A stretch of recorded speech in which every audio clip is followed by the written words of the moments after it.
Okay, so we just went on about a 2 minute break. And of course, you want to hear the conversations we had off camera. It has to do with domestic spendings. Now the women are saying that since the prices of goods and services have gone up, in terms of bread, butter, gari, and tomato, household heads of the household, or husbands, should increase what you called the monthly allowance or weekly allowance for the housewives. That is the conversation. We want to put it out there. So get across to our social media on Twitter account. Should domestic or housekeeping allowance be increased for women since the price of commodities have gone up? Let's have you on Twitter. You know where to find us. At Channels TV and at Business Morning or at B. Bolson. If you have tomato basket at 28,000 from 8,000 naira, should it be commensurate in the age of equality between men and women? Put it out there. Should men raise these weekly or monthly allowances, or should it be vice versa, whether we should be getting more money from men? Rotimi Okwaise, he's a partner at Ernst & Young called the EY simply, and he's here in the studios to talk actuarial business, but we're going to start from the domestic front. Good morning. It's good to have you. So that's the conversation. Should we increase weekly or monthly allowances to our wives? I'll put a teaser out. In these days of equality,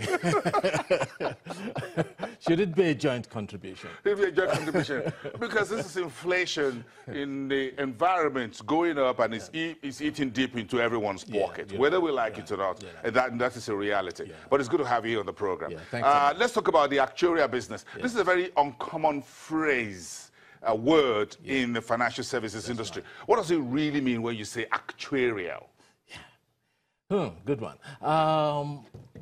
Actuarial really reflects the work of an actuary. An actuary is one who applies his mathematical skills to business, and typically in the financial sector. It's really applying mathematics in areas of insurance, in areas of pensions, and I'll explain the application in a minute.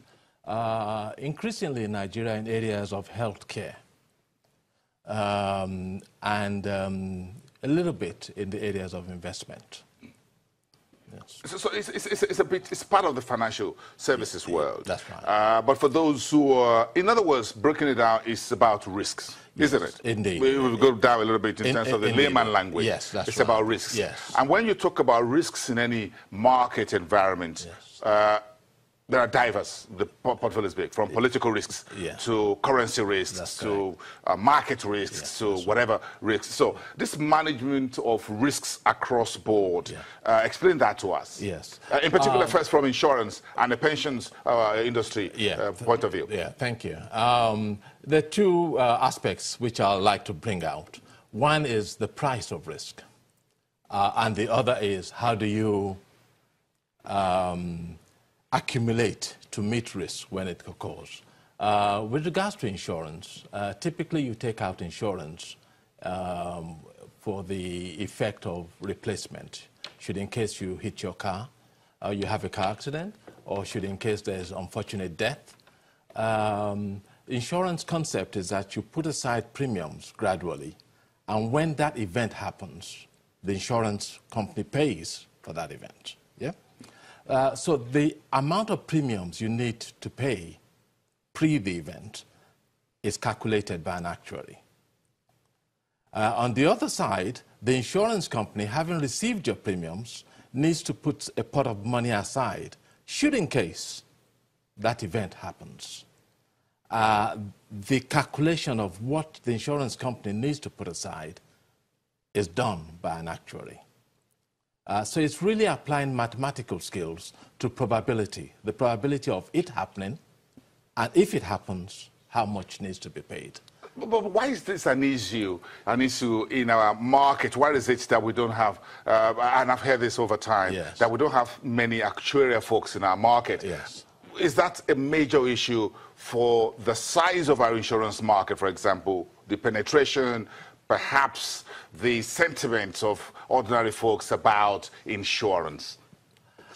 It is an increasing issue, and it's suddenly actually built up in wide proportions.